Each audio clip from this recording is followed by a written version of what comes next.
Michael, I guess this is the first kind of real media you might have done since that Titanic fight with Justin Gaethje last month.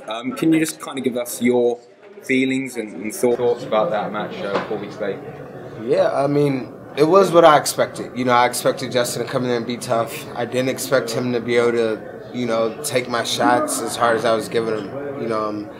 But I felt like things could have went a little differently that fight for sure. I never really got comfortable. I'm not one to make excuses or anything, but I was knocked out that fight. I caught a headbutt in like the first round really early that kind of changed a little bit of things for me. So I really don't remember much from that fight at all. I just remember I had to just keep throwing and keep fighting, and next thing I know, the fight was over with. And when I go back and watch it, I get upset with myself because I wish I would have known it was like 12 seconds left, but I had to get out of the way of the knees, and, he put a lot of pressure on me, and it was a toss-up at that point, I had him hurt quite a bit, and, I wasn't really fully hurt. I was just needed a little rest. Can you take any solace in the fact that, several fans are calling this the fight of the year so far? Is there any kind of something you can take from that? I mean, I was on the losing end of a fight of the year, so I can take pride in being in the fight of the year, but at the same time, it's like I lost, so there's really not much pride going with losing, but where I get the pride is that we did put on a great fight for the fans, and everybody appreciated that, and especially in this time of day, fans aren't really getting what they deserve in fights, what they look forward to. So if I can go in and put on a fight like that for the fans, then I'll be happy to do that. Mike, yesterday at the Q&A, you mentioned that you wanted to drop down to featherweight. Why featherweight and why now? It's always been a thought in my head to drop down, regardless how I was doing in this division, win or lose, and that was kind of a plan of mine to drop down to 45, test the waters, come back up to 55 maybe, because I've fought everybody in the top 10 in the 55, and I've fought numerous of people, and I just wanted some new changes, some new faces, and to see how I reacted there. So it has nothing to do with the fact that I lost against Justin. Even if I would have won 45, still would have been a thought in my mind. So. You said you wanted to fight Jose Aldo. If Aldo's not available, anyone else on the radar? The next toughest guy in line.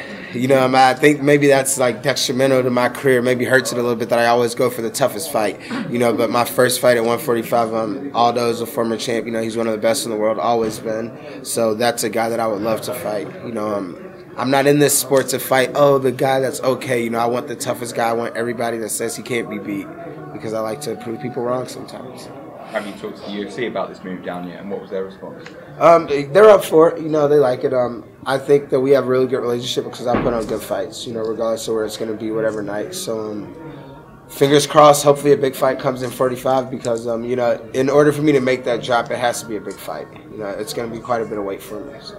And have you kind of game planned how you're going to get down to featherweight? I've been in Amsterdam for about 4 days, man. I've been eating ice cream and cakes and candy, and so I haven't thought about how I'm gonna get down after this, but I'll get down somehow. Have you got like a target date in your mind? I was looking towards December. November got brought up, so we'll have to see. We'll have to see everybody's schedules and see where they can fit me in. And the interim lightweight title was just announced, so Tony Ferguson versus Kevin Lee. What are your thoughts on that fight? Congrats to both of those guys for working their way up and getting the interim title shot. Hats off to them. It's going to be a great fight. They're both tough, but they're both very, beatable. So it's a toss-up to me. So good luck to both of them. There was a bit of spikiness between you and Gaethje in the lead-up to that fight. Did you have any words after? No, it was just a little respect. All the things in the beginning of the fight might have been my fault a little bit. I think I pushed the edge too much, and that's usually not me, so I kind of let a side come out of me and run my mouth a little bit. That puts me in bad positions because now I got to, back all that up, and then I go in, and that's putting a lot of pressure on me in my fights, and, that was a mistake on my part. So no hate or no ill will, what I'm saying, just try to sell it a little bit, and, now we're here. You're here with Desmond Green tonight.